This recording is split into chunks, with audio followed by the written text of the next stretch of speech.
My girlfriend showed up unannounced, already angry. She demanded answers I hadn't offered. I didn't argue, didn't deny anything. "Go on," I said.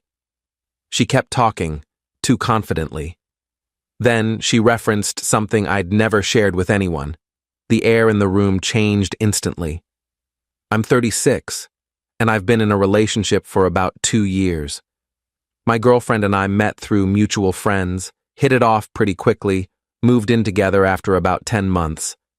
Things were good at first. Normal relationship stuff, date nights, arguments about whose turn it was to do dishes, weekend trips, the usual. But over the past few months, I'd noticed her becoming increasingly suspicious, asking where I'd been, who I was texting, why I came home 15 minutes later than expected. I'm not a cheater, never have been. But she'd convinced herself I was hiding something, and no amount of reassurance seemed to help. I figured it was insecurity, maybe something from a past relationship. I tried to be patient, tried to be understanding, gave her my phone password, told her she could check at any time. That seemed to calm things for a while. Then last Tuesday happened. I was working from home, typical day, had a few video calls, answered emails, the standard routine. Around 3 in the afternoon, I heard a key in the door. My girlfriend wasn't supposed to be home until 6. She worked across town, and her schedule was pretty predictable. She walked in, and I immediately knew something was wrong. Her face was flushed, jaw tight, eyes hard. She dropped her bag on the floor and just stood there staring at me. "Hey," I said, "everything okay? You're home early." "We need to talk." Those 4 words. Never good. I closed my laptop. "Okay. What's going on?" "I know what you've been doing." My stomach dropped, not because I was guilty of anything, but because I knew this conversation was going to be exhausting. "What have I been doing?" "Don't play dumb. I know about her." "About who?" "The woman you've been seeing, the one you've been sneaking around with." I sat back in my chair. "I'm not seeing anyone. We've been over this." "Stop lying! I have proof!" "What proof?" She pulled out her phone, started scrolling furiously. "I've been watching. I've been paying attention. The late nights, the mysterious phone calls, the way you've been distant. I've been working. We talked about this. I got assigned that new project, and it's been demanding. That's what you want me to believe." I didn't argue. Didn't deny anything more than I already had. Just said, "Go on?" She seemed surprised by that response, like she'd been expecting me to get defensive. "What?" I said, "Go on. You have proof. Show me." She kept talking, and she was too confident about it. Way too confident. Started listing things, times I'd supposedly been places I wasn't, conversations I'd allegedly had, dates and locations and specific details. "Last Thursday you told me you were working late, but you left the office at 5:30 and didn't get home until 9. Where were you?" "I went to the gym, then stopped at the store. I told you that." "You're lying. You were with her." "Who is her exactly? You keep saying that, but you haven't told me who I'm supposedly cheating with." "Your coworker, the one in accounting." I didn't even know who she was talking about. We had a big office. "I don't know who you mean." "Yes, you do. Don't play games." Then she said something that made everything click into place. 2 weeks ago, on the 16th, you had coffee with her at that place near the park, the one with the blue awning. You sat outside for 45 minutes.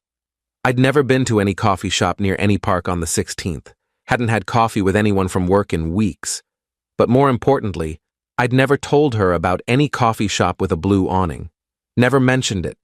Never been there. The air in the room changed instantly. "How do you know about that coffee shop?" I asked quietly. "Because She stopped, realized her mistake. "You what?" "I saw you." "No, you didn't. Because I wasn't there. So how do you know about a blue awning?" She went pale. "I must have seen it when I drove by." "You don't drive by any park on your way to or from work, and you just described a very specific detail about a place I've never been." So I'll ask again. How do you know about it? Update 1. She tried to backtrack, said she must have been confused, mixed up the dates, maybe it was somewhere else. But I'd caught it. That slip. That specific detail she couldn't have known unless someone told her. Who have you been talking to? I asked. Nobody. I don't know what you're talking about. You just described a place I've never been and accused me of meeting someone there.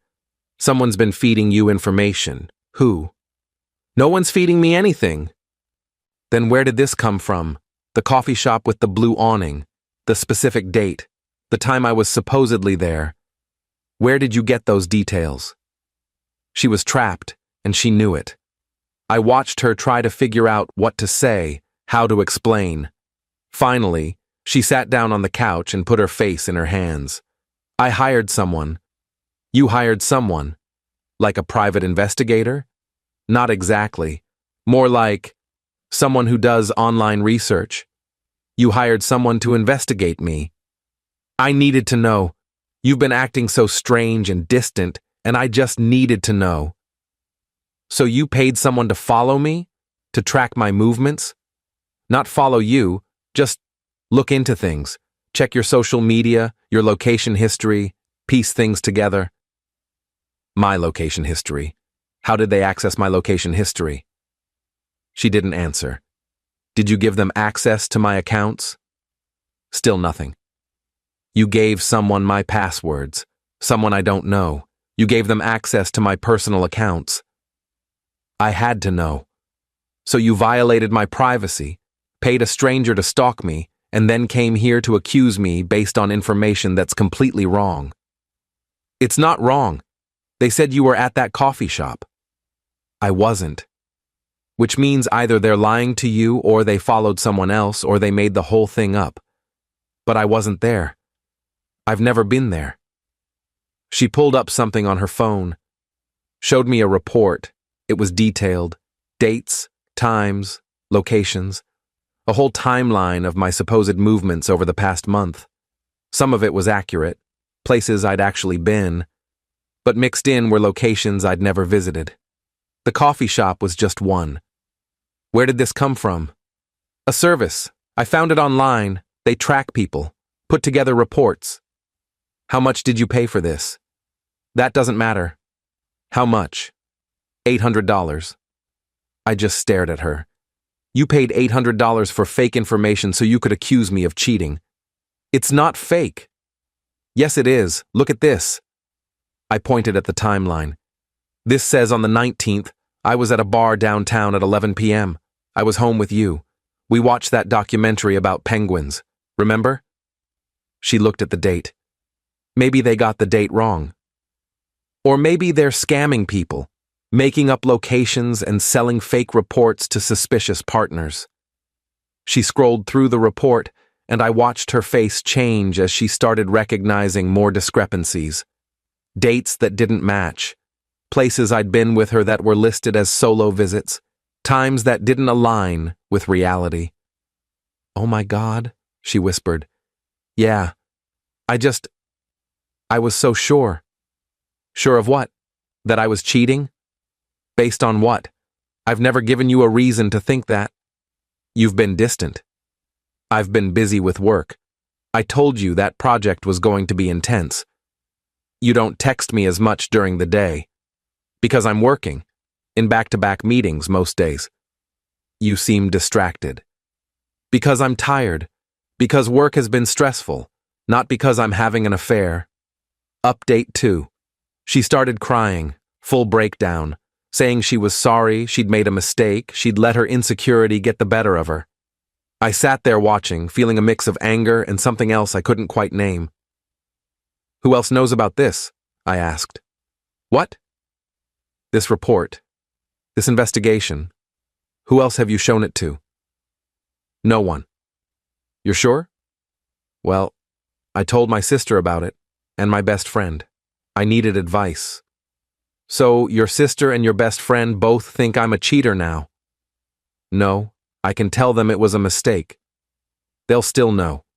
They'll always wonder. Every time they see me, they'll remember that you accused me of this. I'll explain everything. And you gave someone I don't know access to my personal accounts, my location data, my private information. Who knows what else they have access to now? That hit her. Oh God, I didn't think about that. No, you didn't think.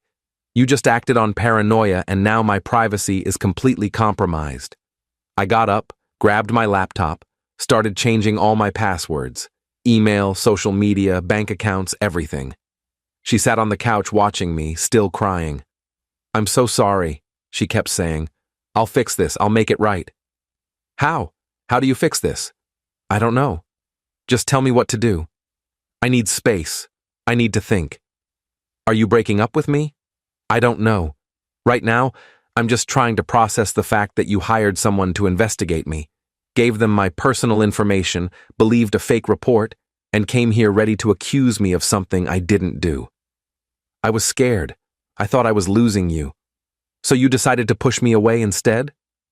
I spent the next 2 hours changing passwords, checking account activity, making sure nothing had been compromised.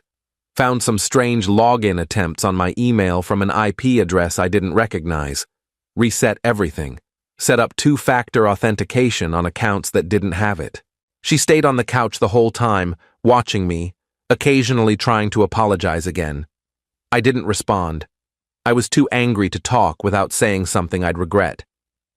Around 6, I told her I was going to stay with a friend for a few days. Needed space to think. She asked which friend. I didn't tell her. I didn't trust her with that information anymore. I packed a bag while she sat in the bedroom doorway. Please don't go, she said. I need to think. Alone. But we can work through this. Maybe. But not right now. I left, stayed with my brother across town. He asked what happened. I gave him the short version. He just shook his head and said, "That's insane." Update 3. I stayed away for 4 days.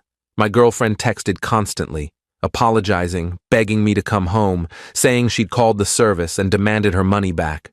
They'd refused, said their report was accurate and they stood by their work. She'd threatened to report them for fraud. They'd threatened to sue her for defamation. She'd created a whole mess.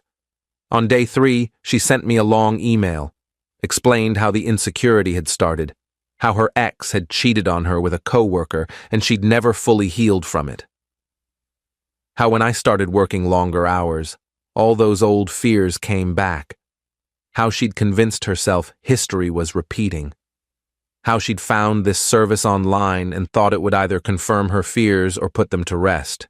Instead, it had destroyed our relationship. I read the email 3 times. Part of me understood where she was coming from. Trauma makes people do irrational things. But another part of me couldn't get past the violation. She'd given a stranger access to my private life. She'd paid money to have me followed, or thought she was paying for that. She'd believed fake information over my word. On day 5, I agreed to meet her for coffee. Neutral ground, public place. She showed up looking exhausted. Probably hadn't been sleeping much. "Thank you for meeting me," she said. "I said I'd hear you out. I know I messed up. I know sorry isn't enough, but I want to fix this if you'll let me." How do you fix broken trust? I don't know. Therapy, couples counseling, whatever it takes. The issue isn't just that you didn't trust me. It's that you actively worked to find evidence against me. And when you couldn't find real evidence, you paid for fake evidence instead. I didn't know it was fake. But you didn't verify it either. You just believed it, took it as fact, came to our home ready to accuse me without even checking if any of it was true. She didn't have an answer for that. And you told people, your sister, your best friend, they think I'm a cheater. That's out there now. I'll tell them the truth. Will you? Will you tell them you hired someone to investigate me, that you paid for a fake report, that you violated my privacy, or will you just say it was a misunderstanding? I'll tell them everything. I don't believe you. That hurt her. I could see it in her face. But it was true. I didn't believe her, didn't trust her, didn't know if I ever could again. "What do you want me to do?" she asked. "Just tell me. I'll do anything." "I don't know what I want. That's the problem. I don't know if this is fixable." We talked for another hour. She offered to move out, give me space, offered to pay for therapy, offered to sign something saying she'd never do anything like this again. Kept offering solutions like there was some magic fix that would make everything okay. But there wasn't. The damage was done. The trust was gone. And I didn't know if it was coming back. Update 4. I moved back home after a week, but things were different. We were polite to each other, careful, like roommates who didn't quite get along. She'd moved some of her things into the guest room, said she didn't want to pressure me by sharing the bed. I appreciated that, but it also made everything feel more real, more broken. She'd started therapy, individual therapy with someone who specialized in anxiety and relationship trauma. She'd show me appointment confirmations like she was proving she was trying. I guess she was, but every time I looked at her, I remembered that moment. That slip when she mentioned the coffee shop. The realization that she'd been lying about how she knew things. The betrayal of finding out she'd hired someone. 2 weeks after I moved back, I got a call from a number I didn't recognize. I almost didn't answer, but something made me pick up. "Is this my name?" "Yes." "Who's this?" "I'm calling from the service your partner used to investigate you. We're conducting customer service follow-up." I hung up immediately. They called back. I didn't answer. They left a voicemail saying they wanted to clear up any misunderstandings and ensure customer satisfaction. I played the voicemail for my girlfriend when she got home. "Why are they calling me?" "I don't know. I gave them your number, not mine." "Then how did they get it?" She went pale. "I might have filled out a form with both our information. I don't remember exactly what I put down." "So now they have my phone number, my name, probably my address since you gave them that too. Great. Perfect. I'll call them. Tell them to delete everything." She called. They wouldn't answer. She left 3 voicemails. Never got a call back. I looked up the service online, found a website but no real company information, no physical address, no real customer reviews, just a professional-looking site with vague promises about relationship verification services. Started digging deeper. Found a few forum posts from people saying they'd been scammed, paid for reports that were completely fabricated. One person said they'd demanded a refund and the company had threatened to release their personal information publicly. I showed my girlfriend. She read through the posts and started crying again. "What did I do?" she kept saying. "What did I do?" "You trusted the wrong people because you didn't trust me. I'm so sorry. I know you are, but sorry doesn't fix this." Update 5. 3 weeks after everything came out, I made a decision. I couldn't do it anymore. Couldn't live in this state of broken trust and constant tension. Couldn't look at her without remembering the betrayal. Couldn't move forward, couldn't heal, couldn't get past it. I told her I wanted to end things, wanted her to move out. We'd break the lease, figure out the finances, go our separate ways. She begged, cried, asked for more time, said she was making progress in therapy, said things could get better, said she loved me and didn't want to lose me. But I was already gone. Had been gone since that Tuesday afternoon when she walked in accusing me of things I hadn't done based on information she'd bought from strangers. She moved out 2 weeks later. Stayed with her sister while she looked for a place. We split everything down the middle. No fighting, no drama. Just a sad, quiet dissolution of 2 years together. Her sister sent me a message afterward. Said my girlfriend had told her everything. The investigation, the fake report, all of it. Said she understood why I'd ended things, but hoped I knew her sister really did love me and was genuinely sorry. I thanked her for reaching out but didn't say much else. There wasn't much to say. Final update. It's been 4 months since the breakup. I'm living alone now, got a smaller apartment closer to work. My ex has reached out a few times, checking in, asking how I am. I keep the responses brief but not cold. No point being cruel. I heard through mutual friends that she's still in therapy, working through her trust issues. That she's dating again, but taking it slow. That she's told the story of what happened as a cautionary tale to other friends going through similar insecurity spirals. I hope she's learned from it. Hope she doesn't put the next person through what she put me through. As for me, I'm doing okay. Better than I expected. The anger has mostly faded. What's left is just sadness. Sadness that something that started good ended so badly. Sadness that insecurity and mistrust can destroy a relationship faster than actual infidelity. I think about that moment sometimes, when she mentioned the coffee shop with the blue awning. How confident she was. How sure. How completely wrong. That split second when I realized she'd been lying about how she knew things, that someone else was feeding her information, that she'd believed strangers over me. That's when it ended, really. Not when I moved out, or when she moved out, or when we signed the paperwork. It ended right there, in that instant, when I realized the person I'd built a life with trusted me so little she'd paid people to prove her suspicions. The worst part is, she was right to be suspicious. Not about me cheating, I never did that, but about something being wrong in our relationship.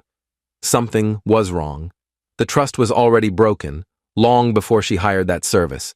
She just broke it from her end while trying to prove I'd broken it from mine. I'm 36 years old. I'm single. I'm living in a new apartment trying to figure out what comes next. And I've learned that sometimes the person you're in a relationship with is your biggest threat to that relationship. Not because of what they do, but because of what they believe you're doing. My girlfriend showed up unannounced that Tuesday, already angry, demanding answers I hadn't offered.